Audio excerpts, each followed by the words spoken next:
Imagine for a moment you're walking into an older building, maybe a grand public hall or a beautifully preserved ancestral home. You can feel its history, right? Its Mm. presence.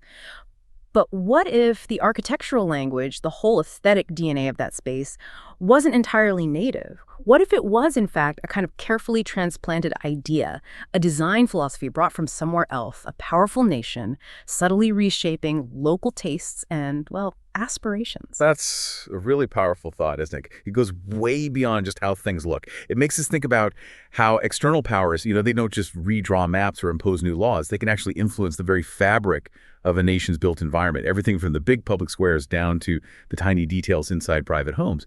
It's really about how design itself can become this almost invisible yet incredibly potent form of influence. Absolutely. And that's exactly the fascinating, sort of complex territory we're exploring today.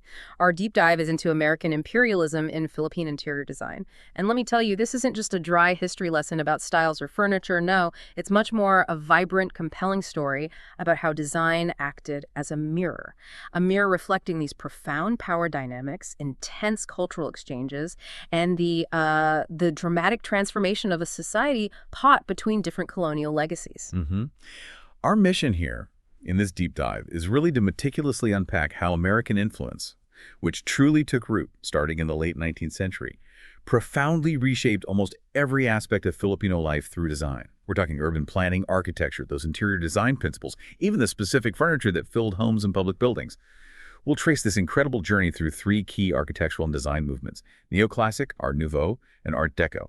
And we'll reveal not just how they arrived, but how they manifested uniquely in the Philippines. They weren't just copies. They were these fascinating adaptations and reinterpretations. Right. So by the end of this, you're going to gain a much richer, more nuanced understanding, not just of design history, but also the intricate, often paradoxical interplay of, say, surging nationalism, the strategic use of education as a tool, and the subtle, almost imperceptible ways colonization works. It's a complex story, really, told through the imposing lines of a column, the intricate swirl of carved wood, even the deliberate layout of a private living room. Yeah, exactly. And to guide us through this intricate history, our deep dive is meticulously built upon a compelling collection of sources. We've got detailed academic notes like the USC BSET and 3131 American Imperialism in Philippine Interiors Notes.pdf, which give us a strong scholarly backbone. And we've complemented that with various insightful online articles and architectural blogs that offer broader perspectives and, real-world examples. These diverse sources give us the rich, granular detail we really need to understand this significant and transformative period. Okay, so to truly grasp how this profound transformation happened, we need to start at the beginning, or rather at the pivotal moment that set the stage for everything: the Philippine Revolution of 1898. This wasn't just a political change. It was the dramatic closing of a massive, centuries-long chapter defined by Spain's deep control. It was a moment of huge national excitement, but also, I imagine, profound uncertainty. Definitely. And what's particularly compelling about this moment is that while it marked an end to Spanish rule, it simultaneously ushered in this new era, an era of, well, openness to Americanization. The nation was in a unique state of flux. They'd cast off one colonial master and were searching for a path forward. And in that kind of void, American influence, initially quite subtle, found really fertile ground. It was a surprisingly rapid transition, historically speaking, that set the stage for a completely different kind of foreign impact. And the irony there is just incredible, isn't it? Nationalism had been this powerful force, uniting the Ilustrados, the educated elite, and the Indios, the broader population, to fight for freedom from Spain. They succeeded, they threw off one oppressor, only to find that the end of the Spanish regime didn't bring immediate, absolute independence. Instead, it inadvertently paved the way for a new, arguably even stronger, imperial power to step in. That must have been a deeply complex and unsettling time. It really highlights a distinct characteristic of the American approach at the time. While imperialism was definitely the word for the power the U.S. exerted, it was framed and often enacted in a much more discreet manner than Spanish colonization. It wasn't overt conquest in the same way. Instead, the U.S. asserted power by supervising the Filipino government prior to granting self-rule. So it wasn't primarily military might dictating everything, but more this insidious form of tutelage, guiding the new Filipino government towards an American vision of what self-governance should look like. Subtle, but incredibly pervasive. That distinction really hits home. And what's striking is how deeply this American imperialism permeated. It wasn't just politics or economics. The sources really emphasize that its influence became clear across virtually all aspects of Philippine design. We mean the grand scale of urban planning, the specific architectural styles, the details of interior design, even the furniture in people's homes. It was a total transformation from city blocks down to chairs. Which leads to a key question. How did this American strategy compare to Spain's? The Spanish primarily used religion, right? Building churches everywhere, integrating Catholicism deeply into daily life, using faith as a pillar of control. The Americans took a fundamentally different tack. They focused on the system of education. Their stated goal was to prepare the locals for complete self-rule, framing their influence as this benevolent educational process. This difference is crucial for understanding the design impacts.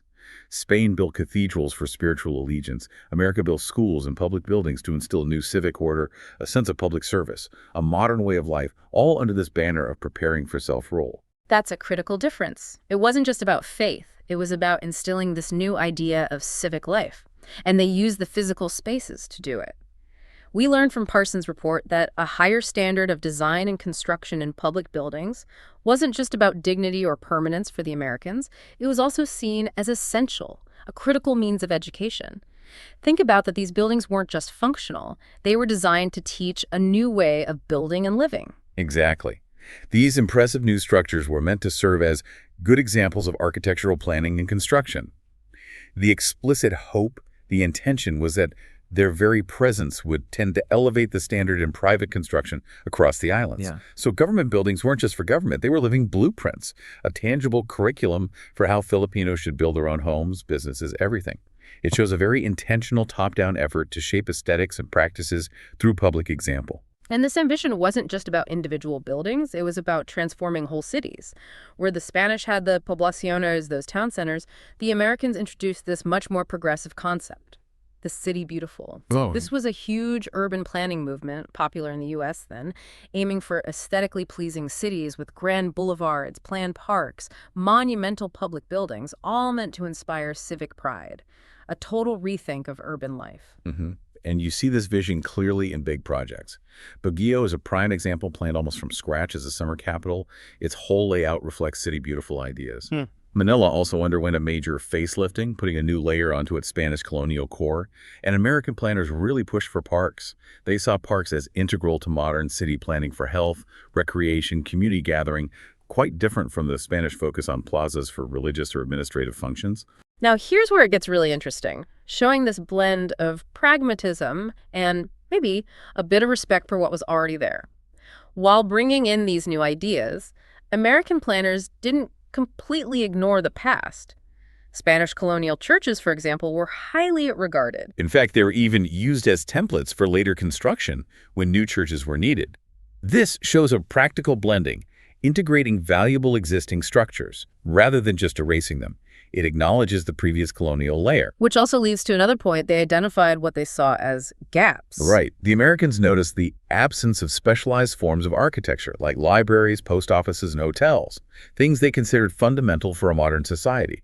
They weren't just missing buildings. They were missing, in their view, critical functional units for civic life. So they deliberately introduced these functional units to promulgate a sense of public service. It was about building a new infrastructure for civic engagement, reinforcing this idea of an organized modern state. Okay, so they have this vision for civic life, new functional needs. What style did they choose to embody this? Neoclassicism. It became the visual language of American purpose in the Philippines. Given that public buildings back in the U.S. were predominantly neoclassic, borrowing heavily from ancient Greece and Rome, it just became the default template for most government and public buildings in the Philippines, a conscious choice to imprint a familiar, stately look. And the symbolism was hardly subtle. The sources point out that this same neoclassic style was even pictured in an American stamp that marked the country as an American understudy. I mean, it doesn't get much clearer than that, does it? It was a very deliberate declaration of stylistic dominance, visually tying the Philippines to its new patron. So just to be clear, what exactly is neoclassic architecture? It emerged in Europe and the U.S., reviving and combining Greek and Roman classical styles with Beaux Arts classicism. Think grand, imposing structures, order, symmetry, those big columns, pediments, the triangular bits over porticos, an overall sense of seriousness. You really see it in iconic buildings like the Post Office Building, Paco train station in Manila, the Sorsogon provincial capital, textbook examples. And it's clear this wasn't just a preference, it was prescriptive. The sources explicitly say neoclassic had to be the standard style and architectural template in government buildings during the American colonial period. It sort of echoes how Spanish religious architecture dominated its era, but now with a distinctly American stamp, establishing a new visual norm for authority and civic life. And yet, there's this interesting harmony sometimes. The marvelous quality of the colossal neoclassical buildings in Manila still complements the mystique of old Spanish-inspired areas such as Intramuros. It's not always a jarring clash. There's often this visual dialogue between the colonial periods. Manila really wears its history in layers. Which brings up the interiors. American architects weren't just doing the outside. They were also in charge of the selection and treatment of the structure's interior components. And the directive for these public neoclassic interiors was specific. They should express monumentality rather than grandeur. That suggests a focus on civic scale, seriousness, public presence, rather than ornate, lavish decoration, power and purpose through a more, perhaps, austere internal language. You can really feel that in places like the Manila Hotel, the Philippine General Hospital, Philippine Normal School, the old Senate building, the post office. Spaces designed to feel important, enduring, civic. But here's where it really spread. The sources highlight that interior design during the pre-war American period became significant domestic architecture. The influence moved from public buildings right into people's homes. Yeah, a clear trickle-down effect. These American-influenced homes reflected class, even in the assignment of rooms, like the garage. Having a garage signaled status, car ownership, and these houses emulated their American models in the degree of embellishment, showing this aspiration to align with the new standard of modernity. How much decoration you had became a social marker. And this wasn't just DIY, it points to a growing professional class. There's the indication of hiring design professionals like architects, interior designers, craftsmen, and other artisans consulted to achieve a well-appointed space. That's a big shift. It formalized the design process, created new jobs, made specialized design services more common than before, a professionalization of home aesthetics. What's really fascinating is how this seeped into the consciousness, transforming even the traditional Bahay na Bato, the Filipino stone house, when neoclassic style appeared in homes. Imagine Greek and Roman columns, pediments, even caryatids, those sculpted figures on a traditional Filipino house form. But while the outside looked dramatically different, the layout inside, the space allocation, stayed remarkably similar to the Ilustrado Bahay na Bato. Traditional rooms like the antesala, sala, kaida, comedor often remained. It's this amazing blend, new style on top of traditional function. But beyond style, there were huge practical changes. Indoor plumbing, introduced by the Americans, that was a game changer for daily life. Absolutely. Having bathrooms within the house, proper waste disposal, and modern water systems. Yeah. It's a massive leap in sanitation, hygiene, comfort. Previously, kitchens and bathrooms were often separate or basic. Now they were integrated, even if still often at the back. Think about the impact on family health and daily routines. It wasn't just design, it was a hygiene revolution. And speaking of modern life, think about the ground floor, the Cylon. Traditionally for storage, maybe animals. But with cars coming in, it remained a dedicated space for automobiles and storage. Just seeing cars parked there is highly suggestive of the owner's status. It shows how even practical design changes reflect broader shifts, new tech, evolving signs of wealth. We have some great case studies. The Enriquez house in Quiapo, designed by Felix Rojas Sr., the only qualified Filipino architect in the late 19th century. This house was a landmark, signifying the Americanization of the Filipino dwelling and the continuing influence of the ideal or progressive neoclassic style, a Filipino architect embracing and adapting these influences. Then there's the Nakpil Bautista house, also in Quiapo. It's fascinating because it's transitional. It had simple transoms hinting at Viennese secession furniture inside a nod to early Art Nouveau, but it also had clear neoclassic features. Pronounced verticality, long, slender columns with capitals, rows of narrow vertical frames encasing beveled glass panes. It's like a visual diary of blending influences. Okay, moving on from neoclassicism's order, let's explore something completely different. Art Nouveau.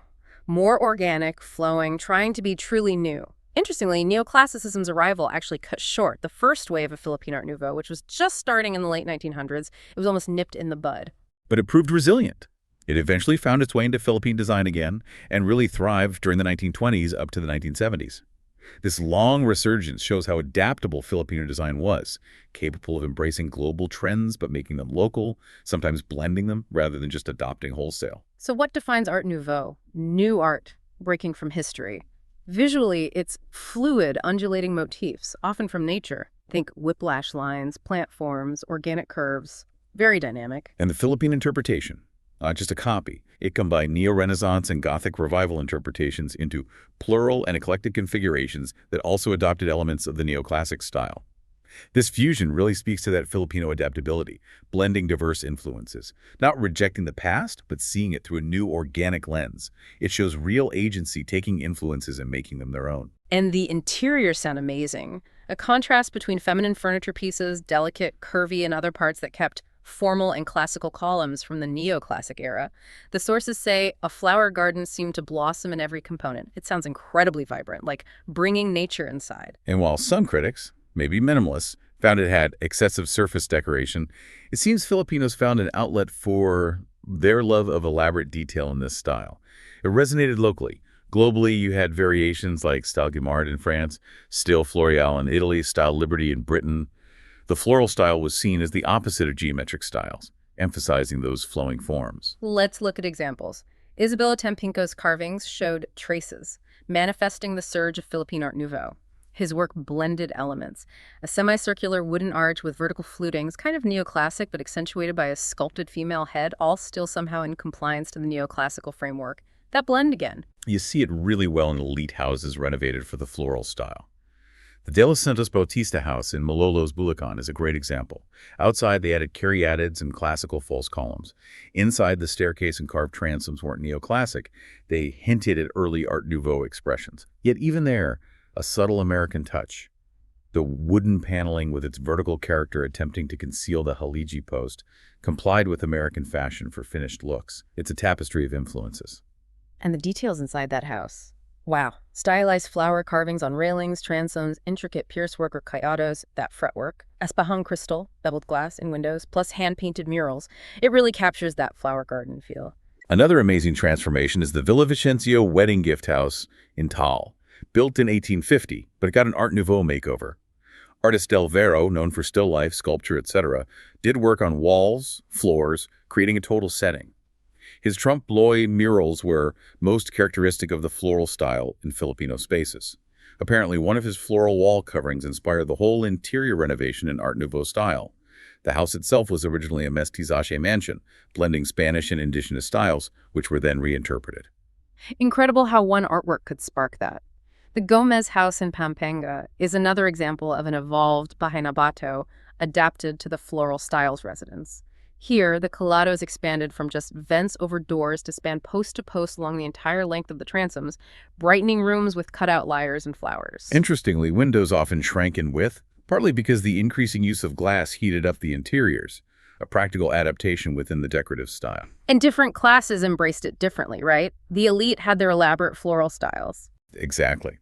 While the Gelandoni house in Negros is associated with several Art Nouveau-inspired interiors and pieces of Thanet and Vienna furniture, those elegant steam-bent wood pieces were popular with the rising middle-class entrepreneurial group.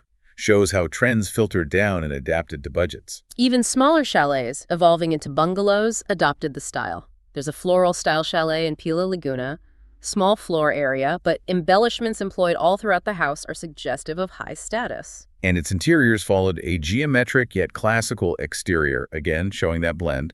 Even smaller homes were part of this design evolution. This brings us to Andres Luna de San Pedro, son of the painter Juan Luna. He was key in introducing new architectural forms using Art Nouveau. His Crystal Arcade, a forerunner of the mall, was incredibly innovative, famous for its remarkable use of glass as its main component, creating this light, modern commercial space. Okay, so we've had neoclassic grandeur, Art Nouveau's organic flow. Now let's pivot to something sharp, sleek, modern. Art Deco. The decades before WWII marked another direction in the realm of domestic architecture and interior design, embracing the machine age. Right. Art Deco, developed in the 1920s with a revival later in the 60s, is known for geometric motifs, streamlined and curvy forms, sharp outlines, often bold colors, and using new synthetic materials. It's paradoxical. Essentially an eclectic style borrowing from history, Egyptian art, Cubism, you name it. But simultaneously, however, it emphasized modernity, using the latest industrial materials and techniques, a bridge between tradition and avant-garde, coming from Europe and the U.S. And this period marked the full manifestation of American influence in Philippine architecture. Why? Because it coincided with the rise of the first generation of American-trained Filipino architects. Exactly. Pioneers like Arcadio Arellano, Juan Arellano, Carlos Barreto, Antonio Toledo, Tomas Mapua launched their careers then. They had studied in American and European institutions, and their work was highly expressive of the Filipino response to stylistic movements brought in by the Americans and pensionados. It wasn't just copying. It was a sophisticated local interpretation, a real dialogue. And they had a new hero material, steel frame concrete. Introduced by Americans, it was seen as super modern. Steel construction was maximized because it was viewed to be more flexible. It allowed for incorporation of circular and curvilinear forms in design. Unlike traditional materials, steel allowed bigger spans, cantilevers, sweeping curves, all key to the Art Deco look.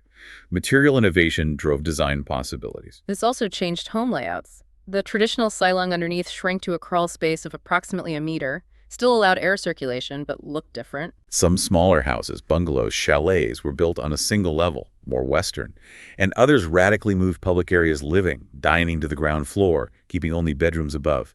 Changed the whole living dynamic towards more accessible modern spaces. Technology was huge too. Morocco brought electricity to more areas from 1903 onward. And with artificial light and better ventilation, the ceiling became a triumph. That's crucial. No longer solely dependent on natural light.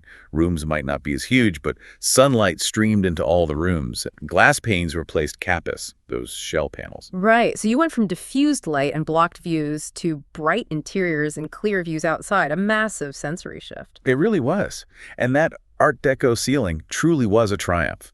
Instead of a crystal chandelier, you might have capis diffusers casting soft light on a large central panel and the panel itself. Often a hand-painted fantasy of rainbows, clouds, and birds behind oriental mist. Imagine looking up at a painted sky inside your house. It's so dramatic. The staircase, too, became a big feature, rising from an enormous newel post of solid hardwood, often with gilt Art Deco incisions, gold geometric patterns. And the handrail supported by an arched colonnade of turned wood. Very sculptural, very grand, very geometric. Ornamentation was streamlined.